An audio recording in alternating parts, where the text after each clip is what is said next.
Okay.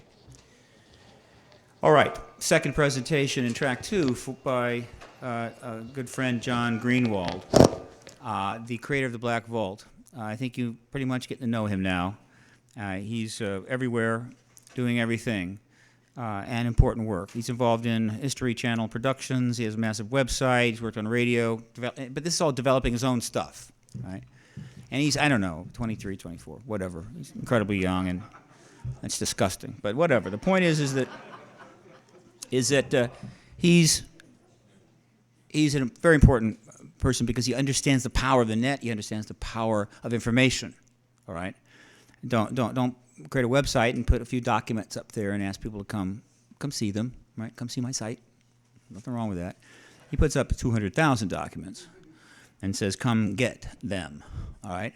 So he's massive hits. A lot of government people. I think a lot of people in government are going, look, we got to get that thing resolved about the helicopter problem. Look, go to the Black Vault, get the material from like '82, get that over to me. We'll get it up to Rummy. Okay, get this damn thing done. Okay. Of course, they don't send him a check or anything, right? You know, but John's an important person. He's going to be a very powerful player very soon, and he's mastering all the technology and now he's starting to talk out more. So this is his first time at the X conference, but you'll probably see him again here for sure.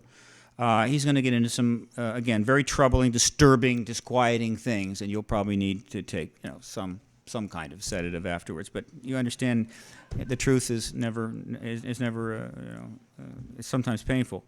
So here, my good friend John Greenewald Jr. with some more truth for you.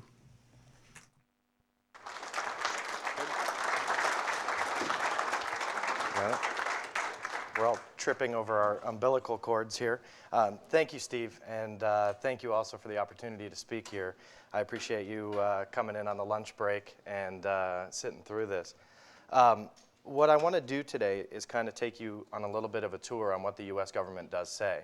As Steve mentioned, I created a website and an archive of documents to show not really my opinion on the subject of UFOs and multiple different subject matters that I deal with, but to kind of show you the raw evidence and show you the actual documents that the U.S. government really sends out.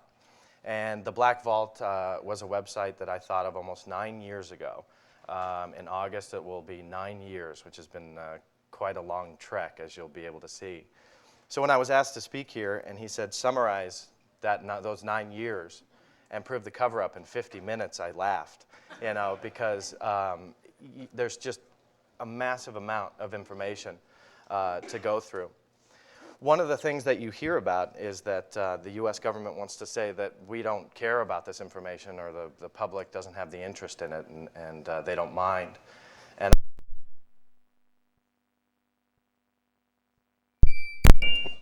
because I thought differently. I thought many people would look for information like this, and as the Black Vault grew, it proved to me that there was a lot of interest in this. I reached 182,000 pages on the internet about a month and a half ago. I will reach about 250,000 in the next month and a half due to some new Department of Defense material that's coming my way. That should be on in the next couple of months. So the archive was growing, and I was seeing the interest of the public growing in the subject of UFOs and government secrecy as a whole. To give you an idea, in March of '05, this year, I served over 266,000 people that actually came to the site to download information. Now that number proved to me, well over 250,000 people, that, hey, you know what, people want this information. You don't have to register, the site's free, 100%. I didn't believe in charging to learn. So we have almost 30,000 people that voluntarily registered just to take part in a message forum, which is now approaching 400,000 posts of people communicating all over the world. What's your URL? It's called blackvault.com.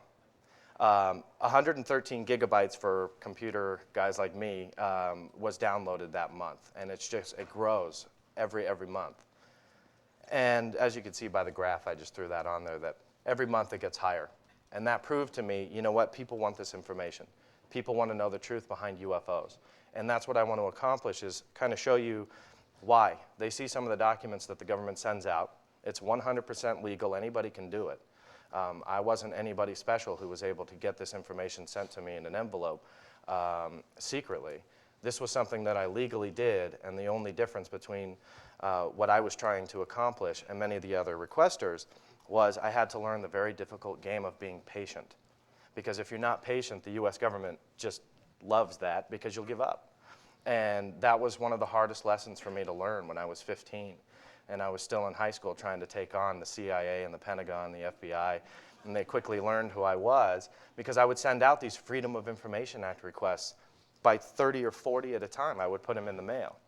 So all of a sudden, the Pentagon would get 15 letters from me, you know, all requesting all sorts of different information. And as I was doing that, people were just coming in and just loving the information because most of it was never out before. When you deal with the government, you deal with a very basic explanation for what UFOs are. And it all begins with something we've heard a lot about called Project Blue Book. Project Blue Book is rather boring, if you ask me. I'm tripping over here, sorry. It's rather boring because the government summarizes from their research from 1947 to 1969, saying that this was their official explanation, and we know the story, that the government says there was nothing to UFOs. They've said that ever since. They summarized all those many years of research into a 2-page document. It's called the United States Air Force Fact Sheet. I bring this up in every lecture that I give because this is the basic fundamentals of their explanation. This is it. This is the end all. This is what they want you to believe. The stats in Project Blue Book and outlined in this fact sheet are the following: that they did over 12,600 sightings that they investigated. All but 701 were all identifiable. They were all Earth-based objects. They could easily explain them away, and we all know the infamous swamp gas story and how the planet Venus mysteriously streaks through the sky and makes a right-angle turn, which I learned probably wasn't possible, but the government said it was. All UFO investigations were stopped in 1969. This is key. This one line is the basic. This is the basis for my entire research. In 9 years, I used this fact sheet to say the government's lying. It's not hard. You can do that in a minute or two. But just showing the information in 50 minutes is where the difficulty comes in. The best statement of all in this fact sheet is they want you and me to believe that no government agency has ever taken an interest in UFO since the closure of Project Blue Book. This is it. This is what the government wants you to say. Anybody can get this. You just write them a letter. You can even give them a phone call and see what the truth is behind UFOs, and they'll send you this fact sheet, and they hope you'll give up. And back when I was 15 years old, I got this fact sheet, and I thought, okay, well, that's interesting, because some of the other documents that were starting to come into my mailbox, which were making my parents kind of nervous, but they were starting to flood in, was completely contradicting what the US government wanted me to believe. So this really, keep this in mind, keep this whole slide in mind. No government agency has ever taken an interest. I've dealt with subjects like nuclear weapons, biological weapons, chemical weapons, the secret testing of biological weapons on humans, some really secret and controversial stuff. It's actually harder for me to research and get UFO documentation than it is to get a nuclear bomb secret. Why is that? This is a little bit of an excerpt from the fact sheet that one agency actually went to the trouble to highlight other government agency. No other government agency. They were stressing this. And to me, it just further proved that they were it was like they were setting themselves up to look bad. They were setting themselves up that they weren't telling the truth. You know, they said, hey, John, look over here, and they highlighted this statement. Yet I would get reams and hundreds of pages from another agency that completely contradicted it. You know, when I was very young, I didn't know the expression, the right hand doesn't know what the left hand is doing. When I was 15, I quickly learned what that meant because they were doing the same research. They were doing the same things. They didn't explain the same subjects the same way. The Phoenix Lights incident was another way where Pentagon says one thing and the Air Force says another. You know, and it's just they don't do their homework right. It's like they're setting themselves up for this. I've dealt with agencies all over the map, all over the globe, and even the White House itself. It was quite a trek for me to try and figure out how the US government worked. I mean, I traced through the FBI, the CIA, I traced through all these guys, trying to figure out, okay, well, what's the role? What is the role that these guys play in the research? And it was like they all had information on the subject of UFOs. Project Blue Book stuff was all the easily explained material and so on. That was not the most interesting stuff. Because what I was coming up with was not in 1969, well, that's it, no UFO documents exist. It actually kept going. Here's a couple of them. This is the interesting part of it, though, is that when you look at these things, you have to remember, these are from the last 10 years. We're not dealing with the 50s or 60s anymore, or the 40s or anything like that. We're dealing with stuff in the last decade. Yet the US government still thinks that this unidentified flying object data is still classified top secret. Here's a couple more. They would actually spend so much money in ink that they adopted using black sheets of paper that they would just cut out and put across the whole paper and then just photocopy that, so you saw absolutely nothing on the page. So my question to that is why? And you'll hear me ask that question a lot throughout this because I just don't know. It's hard for me to figure out why this subject is so classified. I just showed you 4 documents. I think anybody that looks at these things can really determine, okay, there's something to this. There's hundreds of pages that look exactly like this, all classified, still to this day. The only reason I have them is because all the classified information is blacked out.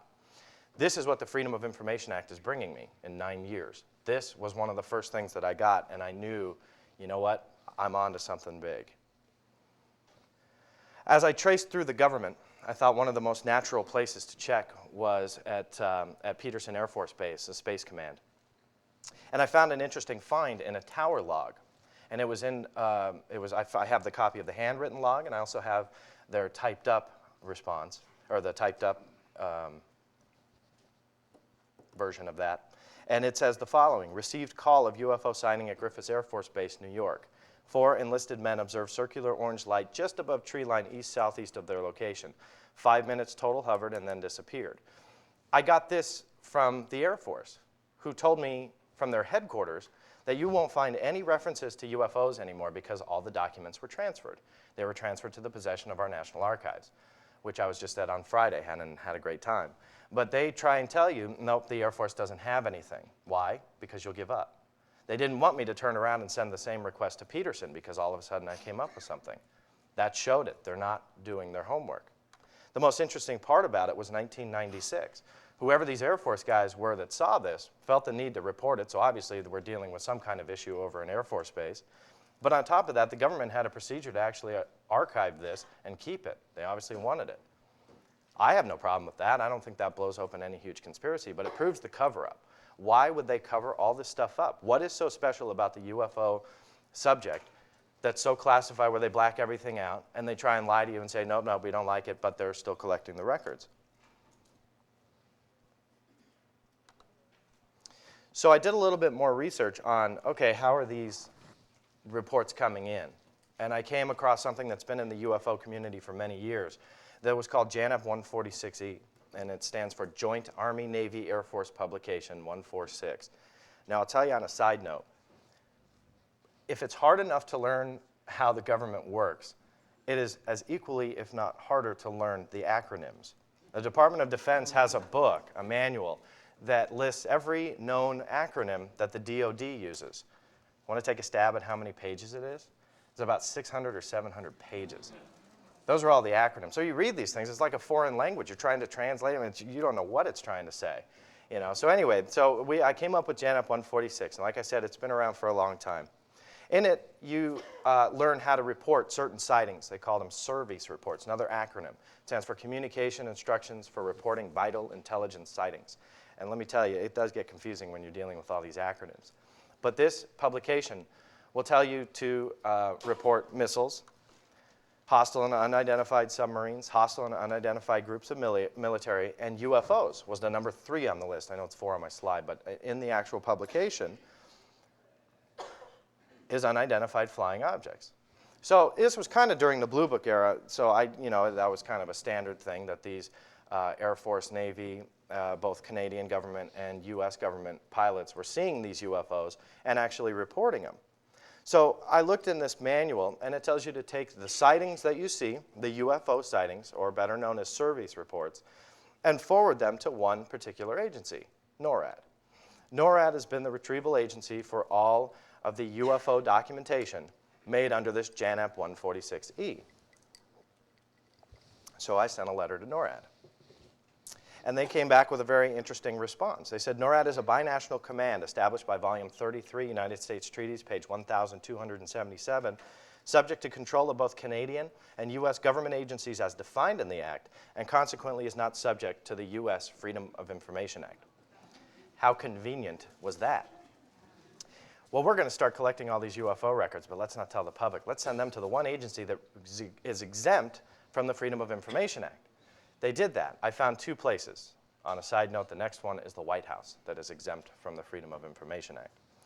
So, I did this big exchange with NORAD, and I just actually sent Stan Friedman some of the exchange that I had with them, and they did tell me that they had no idea what JANAP 146E was, which didn't make sense to me, and they asked me for a copy. And I wrote them back, and I said, here's the address to the DOD. That's where I got it from. And I gave them an excerpt, which I made it really simple, and retyped it, sent it to them, and said, look, it says you guys are receiving these reports. As far as I knew, JANAP was still on the books. So in 45, 50 years, nobody reported any of these sightings. How scary is that? But the NORAD said, hey, no, we don't collect that. Well, I found it interesting because this line in here, Canadian and U.S. government agencies, it's under the control of both. Well, my interest was kind of piqued when I read that a year after I got this letter. It took me a year to figure it out, that maybe it's not the U.S. government I have to go through. Maybe it's the Canadian government. Maybe they, since they're under the control of NORAD also, maybe they might be open too. It was a long shot. So I called them on the telephone. I was impatient. I didn't even want to wait. Called the Department of National Defense of the Canadian government to try and figure out, okay, you guys collect these service reports. Is there anything that I can get?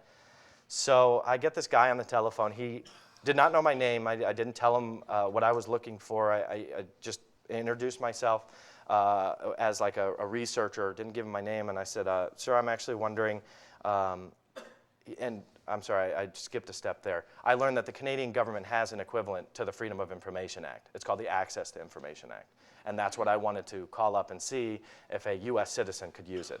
So called him up and asked him on the telephone, and he says, well, yeah, I guess if the information's been released, I don't see why not. I said, okay, great. I said, well, tell you what. I said, I'm looking for these reports, that, and I didn't expect him to know what it was. And I said, they're called service reports or communications instructions. He interrupts me mid-sentence. He says, oh, yeah, I know what they are. He says, I got them right here. And I almost fell off my chair, and I said, I'm sorry. And he says, oh, yeah, I like to keep these things handy. This is the Department of National Defense in Canada telling me this, and I'm on the phone, and I'm starting to sweat going, okay, I need these things. How can I get these things? So I asked him, I said, okay, how can I get a copy of them? And he says, well, you got a visa? And I said, well, yeah, I don't leave home without it. And I pulled it out and gave him the card and said, out of curiosity, how much you charge me? How many are there? And he says, about 100. So I was like, oh, okay, well, how much is he charging me? It was the best $4 I ever spent in my life. I mean, it was great. So I got all this information a couple of weeks after from the Department of National Defense. There were 100% UFO sightings. There wasn't any unidentified missiles or anything like that I went through. They were all UFOs. And there was even actually a crop circle report in the Canadian government files, which I thought was very interesting. And so I'm reading these things going, my God, this is proof. These things have to, by the book, by the law, these things have to go to, they're either housed at or channeled through the NORAD installation. But I've got a signed letter. I've got multiple ones saying, we don't know what JANAP 146E, and on top of that, we don't collect these. They even told me in one letter, in good faith, which I don't really know what that means. When they say, in good faith, we did an exhaustive search of records at our office. Now, I've been to the archives. I know what an exhaustive search is, and I guarantee they didn't do it in a couple days that they claim they did it. And they said, we found nothing on UFOs. NORAD is not in the business of collecting those. And they sent me that infamous fact sheet, which I've gotten from almost every government agency that existed. So why do I have these signed letters? Because the Canadian government now contradicted it. The Canadian government also sent me something else that was rather interesting. They sent me a copy of a manual that was part of their commercial, it was their equivalent to the FAA, their commercial airline pilots and what they follow. and I don't have the exact number, but it's on the books over there. Anybody can find it. They talk about service reports and how to identify and report a UFO, or not identify, but how to report a UFO. And these are the commercial pilots now. So now I have the military version, but now I just found the commercial version. But to me, as I'm now a couple years into my research, I'm about 18, 19 at this point, I'm going, okay, wow, all right, so if the Canadian government's equivalent to the FAA is reporting these UFOs, I never thought of checking our own FAA. I thought that was kind of interesting. So I did a little bit of research. And as Steve said, the power of the internet is very, very just unbelievable. That I came up, I missed a slide there, with an FAA manual, 7110.10N, Flight Services, Chapter 6, Section 5, Subsection 6, Paragraph D, cites, references JANAP 146E. That they're supposed to actually, if you see it, JANAP 1, for the bottom line, JANAP 146E should be in all facilities. So obviously this publication is very important to the commercial airline industry. Well, where do those UFO reports go to? Well, by the book, they go to NORAD. So now I've got proof that the military is currently reporting these things, channeling them through NORAD. Now I've got additional proof that also the commercial airline pilots are channeling these things through NORAD. Yet NORAD says they don't know what I'm talking about. Well, I kept looking because I wanted more. I couldn't sleep at night. I had to keep going at it because I knew I was on to something. I knew that something was there to be found.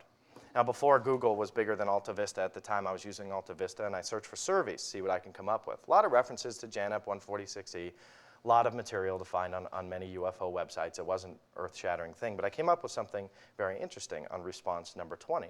It says Air Force Instruction 10-206, but it came up with surveys, and I was like, Air Force? What's the Air Force Instruction 10-206? I did a search around. Many in the UFO community had never heard this before.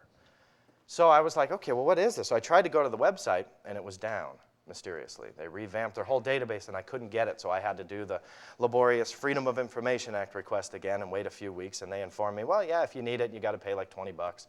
And that was the second best $20 I ever spent, because I got Air Force Manual 10-206. Chapter 5 was the bingo. It mentioned the surveys, and then in 5.4, that paragraph, it said where to send them to. And if you can see, the U.S. Air Force, now we're not dealing with any other government, this is particularly the U.S. Air Force, they're sending them to the NORAD. This was it for me, but I'll give you one more convincing thing. Unidentified flying objects was still in it. And the manual was dated October 4th, 2004.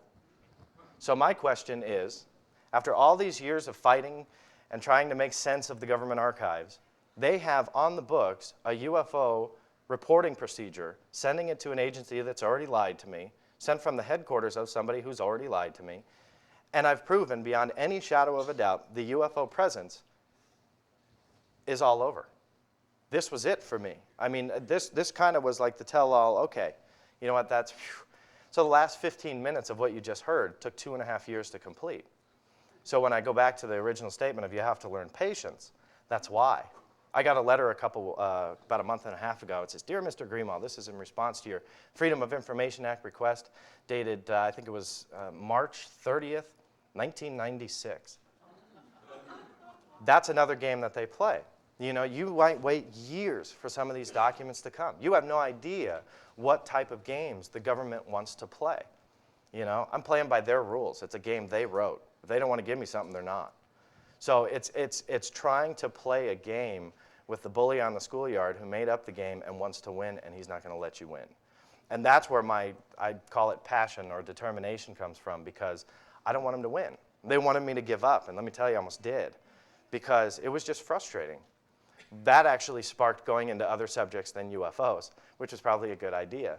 So as I was waiting for UFO data, I would just be going hog wild and requesting, you know, biological weapon material or some top secret aircraft.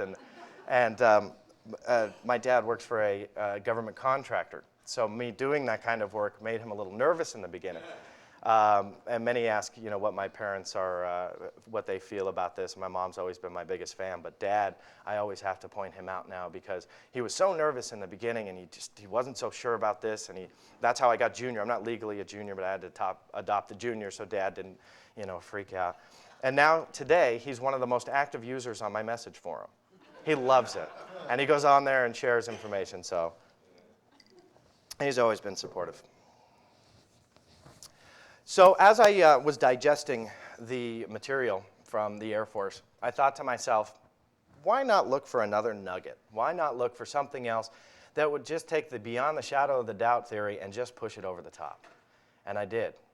I started researching the individual pilot manuals for all the aircraft in the military. Searched through them and was very surprised to find that service was in almost every manual of planes that fly in the military in the sky today. The C-130, the F-117, which is commonly mistaken for a UFO, and the C-12, as you can see, the bottom references Air Force Manual 10-206, all how to report UFOs. So these individual pilots must be seeing them too. Here's a list of more manuals that I found. All of these manuals specifically mention exactly what I just talked about, all of them. And I could keep going. I could create another slide with more aircraft and so on. And to me, that was it. It was over the edge because this proved to me the Air Force was covering it up. Big surprise. As I've been talking about the games here with the U.S. government, Wright-Patterson Air Force Base is an interesting one to bring up. The reason is because this was the home for Project Blue Book. Remember the basis for all of this. That they were the retrieval agency for all these UFO records from 47 to 69. They were the ones that housed all the information. Now, according to the U.S. Air Force, and as you can see here, Wright-Patterson Air Force Base, they transferred all the records to the National Archives. They say, for information pertaining to Project Blue Book or UFOs, please contact the National Archives and Record Service at the address highlighted in the attached, quote, fact sheet. Now, you'll see me do sarcastic quotes through something, and they did it the same way with the fact sheet, because they don't believe it either. I don't think they really believe that there's one fact on this thing, and I found that humorous. But on top of it, I read an article in UFO magazine, just by chance I opened it up a few years ago. Saw a little blurb on the side. Headline was, Wright-Patterson Air Force Base releases almost 1,000 pages on UFOs. And I read this thing, and I was like, you got to be kidding me. The release authority was the same guy who signed the bottom of this letter. Right? In this, he says he did an exhaustive search. Now, I'll ask you, did he? No. So he found 1,000 pages and released them all. He sent me a bill for $200 or whatever outrageous amount it was, and I got him. It was the same old Project Blue Book stuff. There wasn't anything bad in there. But this proved to me something bigger. This proved to me that the U.S. government will claim, hey, we did an exhaustive search. And I know how hard it is, trust me. I'll even side with them on some of this because it is exhaustive. It really is. I just don't believe they're doing it. And by law, they kind of have to. That's what they do. So in a way, I believe it and side with T. Sergeant Husselman, who signed this letter, that he did an exhaustive search, and then all of a sudden he popped out 1,000 pages. That told me that government agencies are really not doing what they're doing, or supposed to do. They're not doing what they're claiming. And that, to me, was the bigger picture to Wright-Patterson Air Force Base. One of the biggest things that the U.S. government will say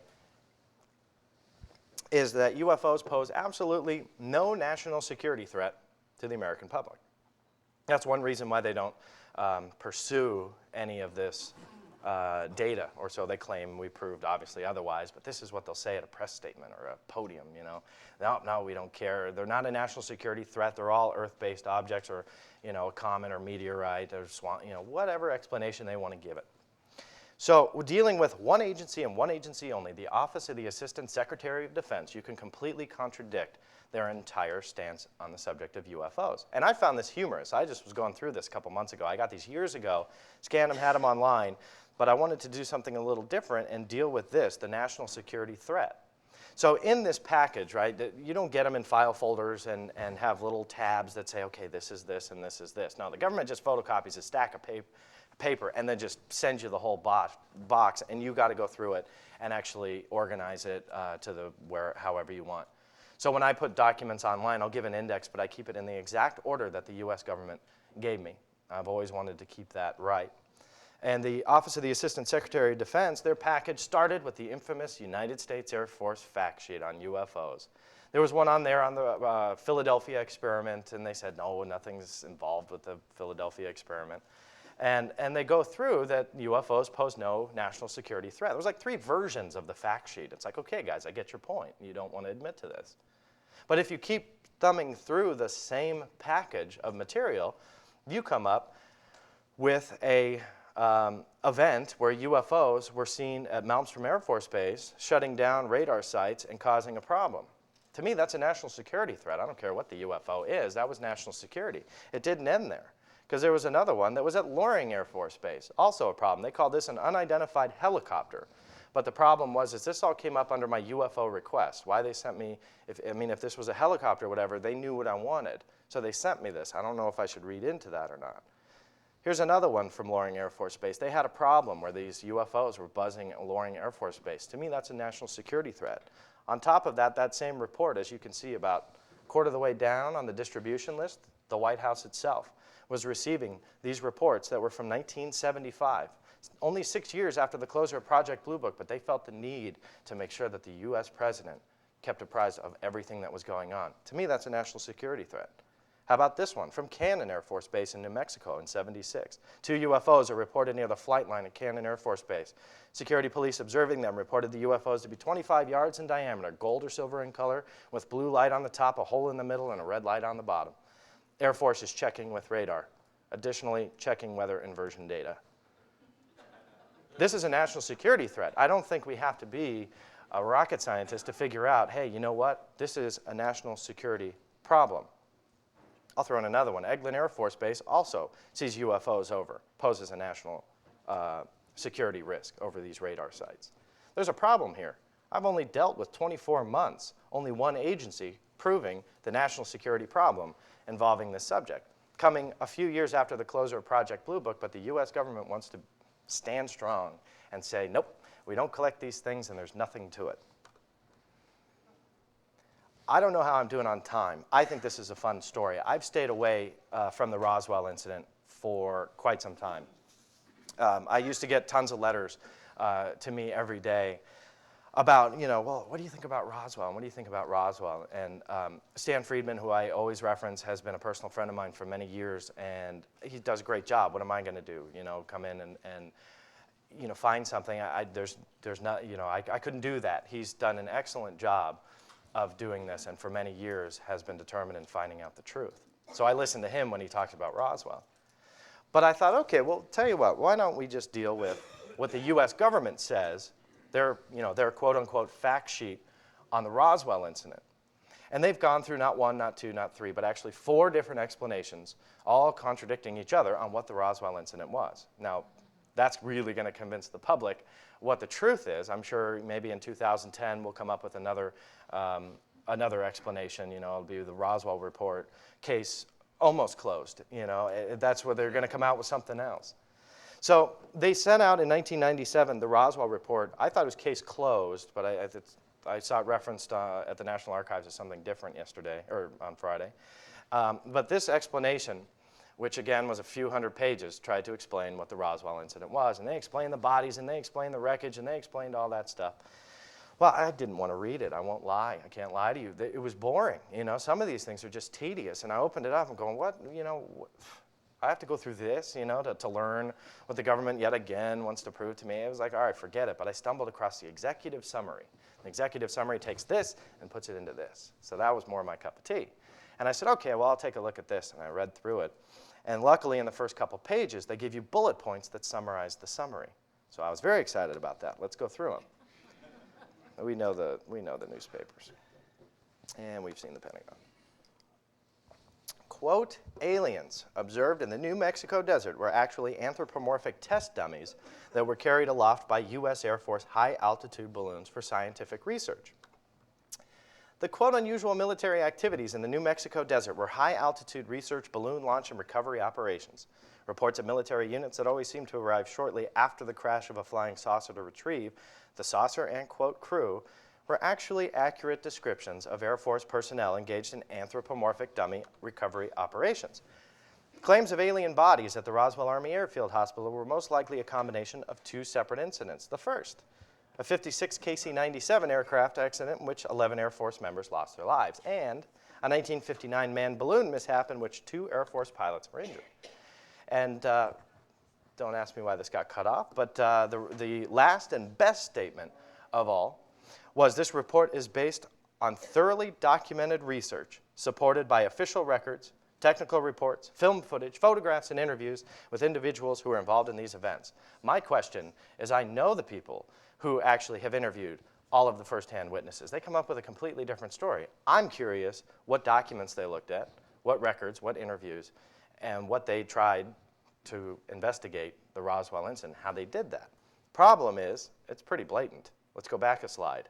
A 1956 and a 1959 incident that explains the bodies. There's a problem with that one too. Roswell happened in 1947. There's a problem there. Well, the Pentagon did make a statement about that, and you know, it's believable that each and every one of the hundreds of witnesses to the Roswell incident, they all got their dates mixed up. So don't worry about it. There's nothing there. There's also another problem with it. The crash test dummies that were used, they weren't used until 1952. So when you were trying to determine one conspiracy, we actually solved one, okay, 1952, but we've uncovered another one. Time-traveling crash test dummies. From 1952, they were thrown out of a plane, traveled back to 47. We saw them, they went back, and this is what we determined. Does anybody know how much time I have? 15? Oh, good. I'm sorry? About 20? Oh, wow. In research also, Area 51 I think is always fun to talk about, especially when you can get the government to officially acknowledge the base that doesn't exist. And about 2 years ago, I actually got them to do just that. I've received a couple references to Area 51. The first of which was, I think, was a very interesting document. Came from 1962 and actually references, as you can see, the subject, aerial observation of Area 51. And this was actually a cool story. Now, what they were doing was, obviously, the base of Area 51 was very well into operation right now, and they were doing whatever they were doing there. When the Corona satellite went up, one of our first spy satellites that went in the air, our data analysts were getting things that they've never really seen before. They don't really know what's going on. So the National Reconnaissance Office developed a project that would take the pictures over Area 51 and send them to our data analysts, but don't tell them it's Area 51, and see if they can actually figure out what was going on at the base. Now, as that's a fun historical story, this proved, okay, well, in '62, operations at Area 51 were very much well underway. Here's a close-up of that document. But I also got the Department of Energy to say something else. This is straight from there. I didn't type this or anything. This is the document that they gave me. But it says the 38,400-acre land, once known as Area 51, was withdrawn from public use by the U.S. Atomic Energy Commission more than 35 years ago. Skipping down, today, that land area is used by the Department of Defense. So if anybody follows the stories of Area 51 and the Department of Defense saying, no, we don't do anything over there, but the Department of Energy is telling me, yeah, the Department of Defense, they own and operate that thing, and they're still doing operations over there. And again, it goes right back to that the right hand doesn't know what the left hand is doing. They just don't know. They don't do their homework. They don't cooperate on the information. Hey, guys, if you say this, make sure you don't say that. And they don't do that. With Area 51, it was a prime example. These I threw in for fun, just in case anybody was sleeping, so I want to make sure you guys are paying attention. I actually did go out there a few years ago and had security follow me around. Was out there with a buddy of mine who snapped this picture. I went all the way to the border. Picture doesn't do its justice. I didn't want to take a nice digital camera out there because I've heard the rumors that they, come and get it from you. But they, I could pretty much just see the whites in their eyes. I was, close to this car. It doesn't look like that in the picture. So my buddy snaps a picture, and I turn around and I go, okay, I've done enough trouble. Turn around, I hear an engine start, and I go, oh, no, that's not good. So he actually pushes all the way down this road, which would come down to where the signs were, and I said, well, that's it, the Black Vault's going to jail. But they didn't, so I tried to cause more trouble and snapped one more picture before we hightailed it out of there and got away. But I was there that night to try and see if I could find anything, but nothing was there. So that's just a fun story. This is different, and this was also to test if you guys were awake. that's a moldy sandwich. And the reason why I threw this in there was it's a fun story. This goes with the government does not know what they have. We have this Freedom of Information Act, and as you've seen some of my discoveries over 9 years of research. We can prove beyond any shadow of a doubt there's a cover-up. There's obviously a conspiracy. They're obviously lying. We can prove all of that. When I first started this, even when I first lectured, I stayed away from the L word. I didn't want to say they were lying. I didn't want to be accusatory. But I used nothing but their own documentation. I'm not using anything that doesn't come straight from their own words. Well, this story actually proves it. A couple years ago, there was an initiative at the Department of the Army to try and get some more documents declassified. They were sorely behind at declassifying this data. So what they did was they tried to create a production line type of scenario where they would have some intern or some guy pull a box and slap a barcode on it and then send it down the line. Team B would actually get it, scan the barcode, and start creating a database of what all this documentation is in hopes that as it goes down the line, people are pulling it out, looking at it in hopes to declassify it and have the Army get out of the heat of some of the fire that was going at them because they weren't being open with the public. This was during the Clinton administration. So as this guy's dancing behind me, I'm sure you're wondering why. As in, one of the boxes that was brought down was labeled top secret. So they slapped a barcode on it, and they had to send it all the way to the team that had the top secret clearance. Not everybody can look at some of that stuff. And they opened up the box to determine what it was, and they found a top secret moldy sandwich that was actually encrusted into this box from the Vietnam era. Now, let me ask you something. If the U.S. government classifies a moldy sandwich as top secret and they don't know about it, do you think they may have overlooked some of the UFO data? Right? So this proved to me, wow, okay, the government doesn't really know what they have. The story behind it, though, is I think he was a colonel in the Army, was shot and killed, and 2 military policemen were ordered to go into his barracks, take everything off of his desk and everything like that, classify it, and ship it back to Washington for them to go through it. Problem is, no one went through it. So that shows you the problems to the U.S. government and their archives. Okay, get off the screen. Okay. So some of you have heard that I've been working for the History Channel, which is true. I started last year and was part of the development and production of 3 hours of programming for the History Channel, which was kind of my entry into production. Went and did a couple other projects at Discovery Health Network, and then came back to the History Channel with a minor promotion, and was actually able to write and help write 2 shows that we're currently doing now. Now, I got to do a lot of fun research for these 2 shows. The first one that we're doing is called UFO Hunters, and this is the one that I kind of wrote from the heart. Because and UFO Hunters was not a terminology, a term that I coined. It was not my choice. That was a network decision. So you kind of have to build around what they want you to do, which is fine, because the core of it was still the same. It was the people of ufology. It was the people that are sitting in this room or speaking at this podium that Peter Jennings didn't quite do a good job of representing. And some of these guys are my friends.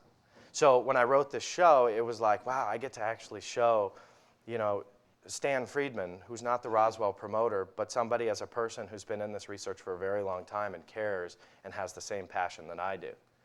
John Schuessler and Walt Andrus were also, and MUFON's one of the biggest parts of the show, and you see it throughout the show, because that push to the truth is one of the most amazing things that I think I've learned in the last couple of months, is that here's these guys who are creating this scientific movement and investigation on the UFO phenomenon. It still exists to this day. When Walt started this many years ago, he also had the passion that I did. And that's what I wanted to do with the show that I created. So we traced through some of the people of ufology and their different angles of research. From the scientists at Harvard, from the Ted Phillips of the world who collect data in the dirt. We got those who look in the human body. We've got Dr. Lear on there. And we talk about MUFON as in everybody in this room can become a certified UFO hunter. It's a great show. It's coming along really, really nice. The second one is UFOs in the White House. And this is what we're doing currently here at the X conference. Yesterday, I had a crew here that was filming. My boss, who's here in the second row, Jeffrey Willerth, who has been my partner in the Black Vault television series for many years now, which I'll get into in just a minute. He, too, I have to embarrass because he has the passion that Walt, that John, that Stan, that Ted, that everybody has in this field to represent the information correctly and journalistically. And that's why I decided to team up with him many years ago on the development of taking everything that you've seen here on top of 182,000 more documents at home, soon to be 250,000 pages once the Department of Defense actually responds to my letter, 250,000 pages, and developing a TV series so that you too can learn the truth in the appropriate way. I was able to fly around and do some research and interviews, and it was a great time for me during the show, which we're still doing. I got to go to the JFK library, and this stuff is so new I don't even have scans of it, and I brought a digital camera with me and lined up great shots to show you the documents, and the cord, I brought the wrong cord to get the camera into the computer, so I apologize for that. But at the JFK library, I walked in, and the archivist knew I was coming. He was very helpful, very nice. There was nothing he did that was malicious or anything like that, and he really wanted to help, but he kind of, I walked in and he says, "Oh, haha, you must be the History Channel producer and you're searching for UFOs." And I went, yeah, I am. And he says, "Well, you know, you're not going to find anything." And I said, "Oh, really?" I said, "Well, I'm up for the challenge, you know." And I just, like I say, he was a nice guy. He was joking around. He was being fun. I left with 200 photocopies of UFO-related material, most of which were letters to and from Bobby Kennedy. In 65, 66, and 67 were years that I found letters from Bobby Kennedy, about 160 of them. They were written to him about the importance of UFOs, but a couple stuck out.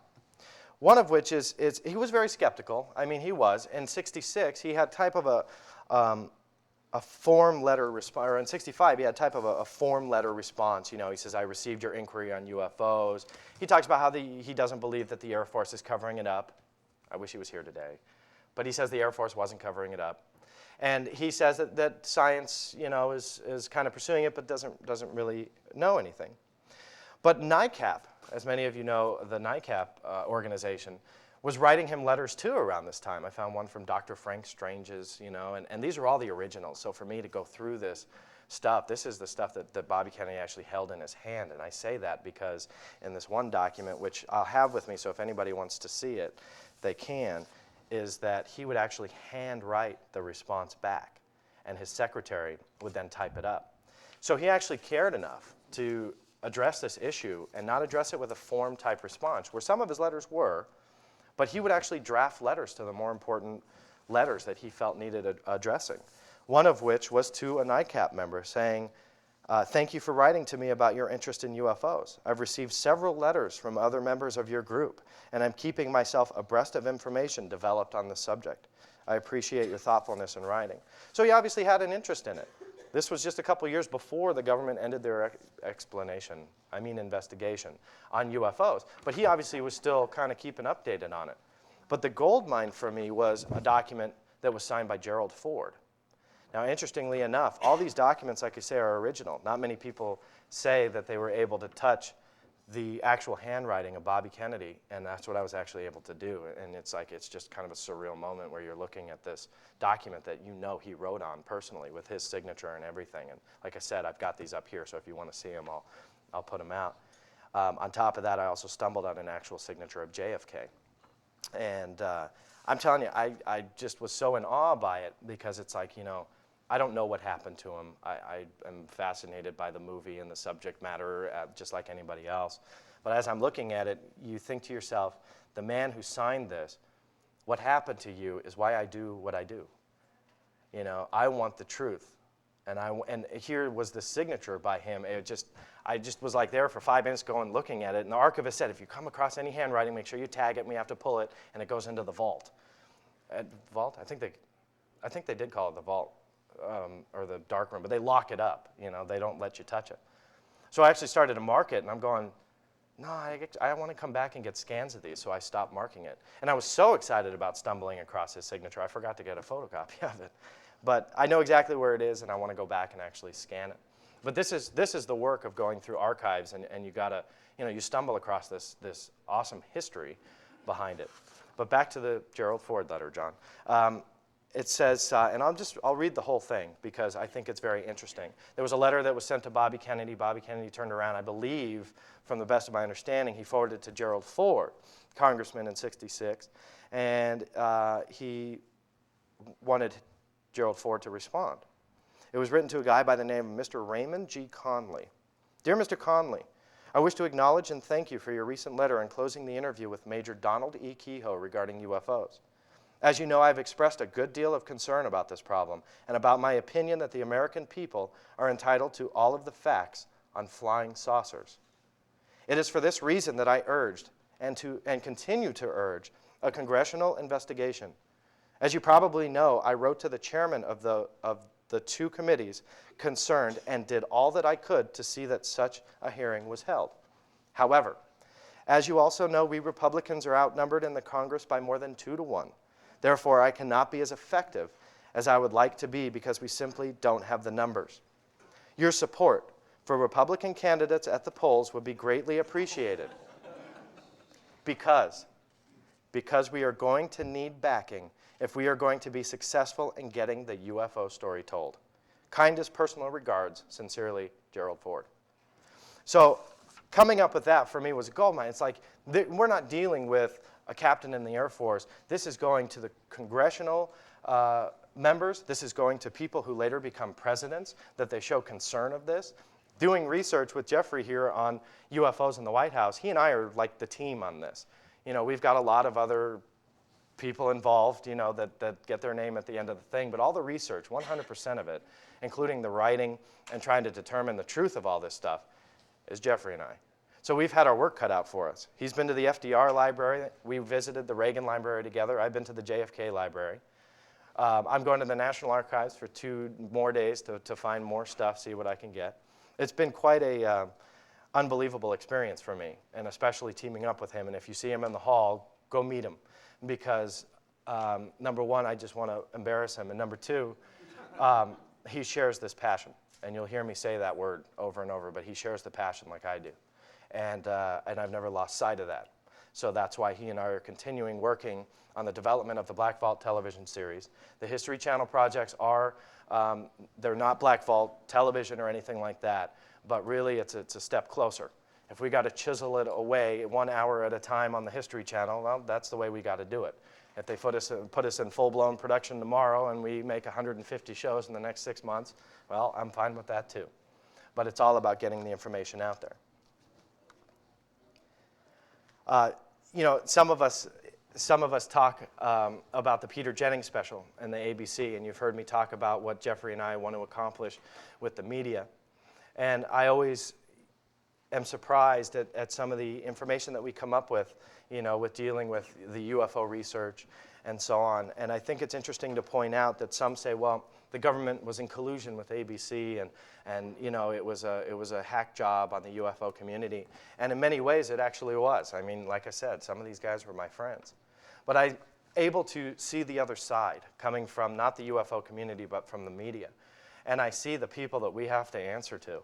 And I see the things that they want us to do. And I see the problems that we have a great outline for a show.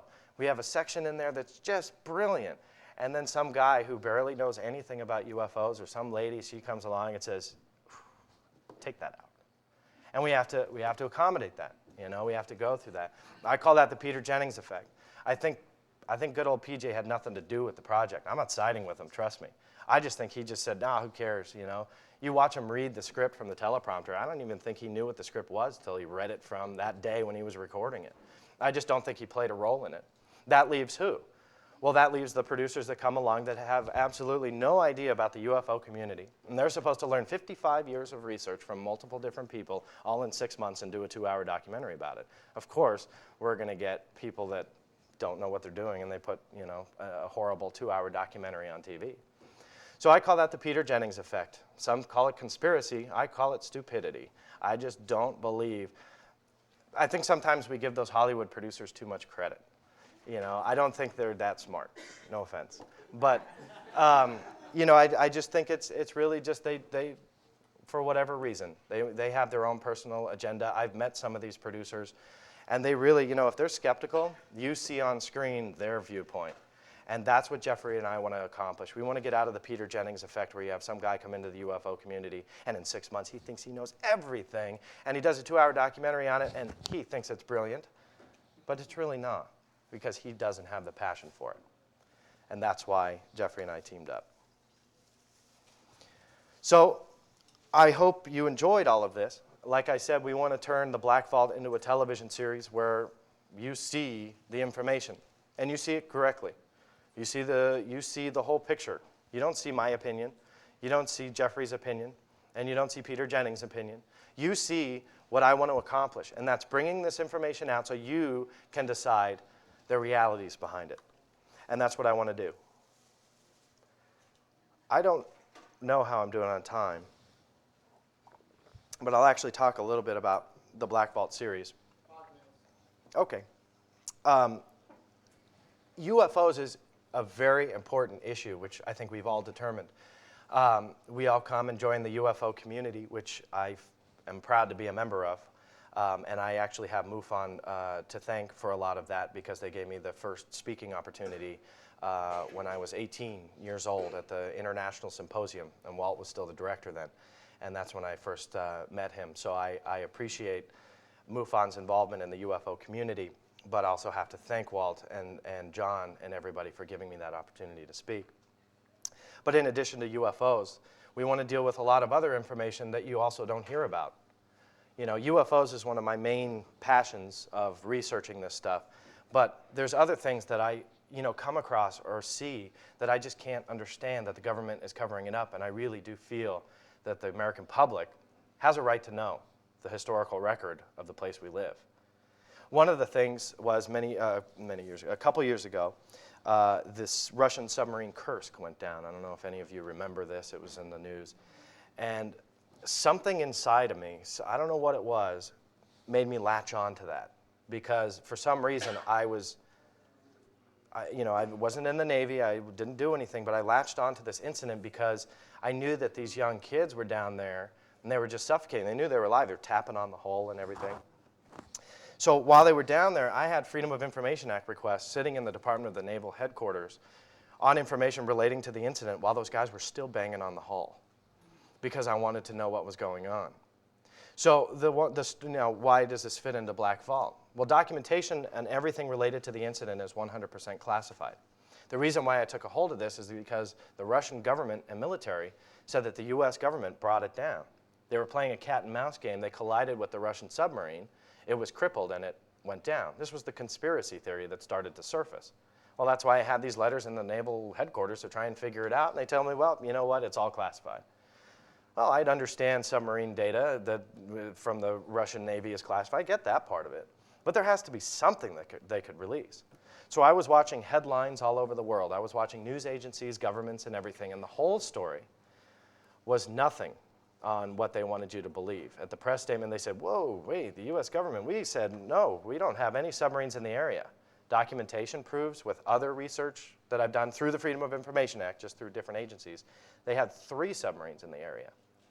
The Norwegian government reported that one of those 3 submarines that was in the area of the Kursk when it went down actually docked in a Norwegian port on a crippled basis that night. Why? Yet, nobody says anything about that. Media didn't report it. But the Russian government stood strong on saying, nope, the U.S. government played a role in this. So I continued following the developments and the raising of the Kursk.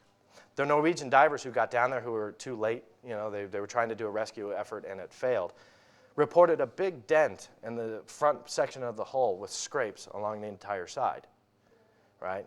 That was pretty much a collision. Yet the Russian government stood strong. The U.S. government denied all involvement. So as I'm watching this stuff go on, and years after, you know, I want to bring these documents to light because there's an interesting story here. If you look into history, we've collided on many occasions with Russian submarines. We just never killed 118 of them. So some ask me, well, why are they covering it up? Well, there's 118 reasons to cover it up. I mean, it's not obvious. There was actually one incident in the same water that the Kursk went down, that submarines actually went all the way towards each other and played a little cat and mouse game, and then at the last minute turned and actually scraped holes along the entire side. And that's what they're doing down there. So these are the stories we want to tell. We want to profile these incidents that you don't hear about on Peter Jennings or the History Channel all the time. You know, we want to bring these out. And that's what the Black Vault television series is all about. I can go on for hours and hours and hours and tell you stories not only about UFOs, but this kind of material and secrets that will just blow your mind. And that's what the Black Vault is all about. So I appreciate your time. Thank you. And thank you.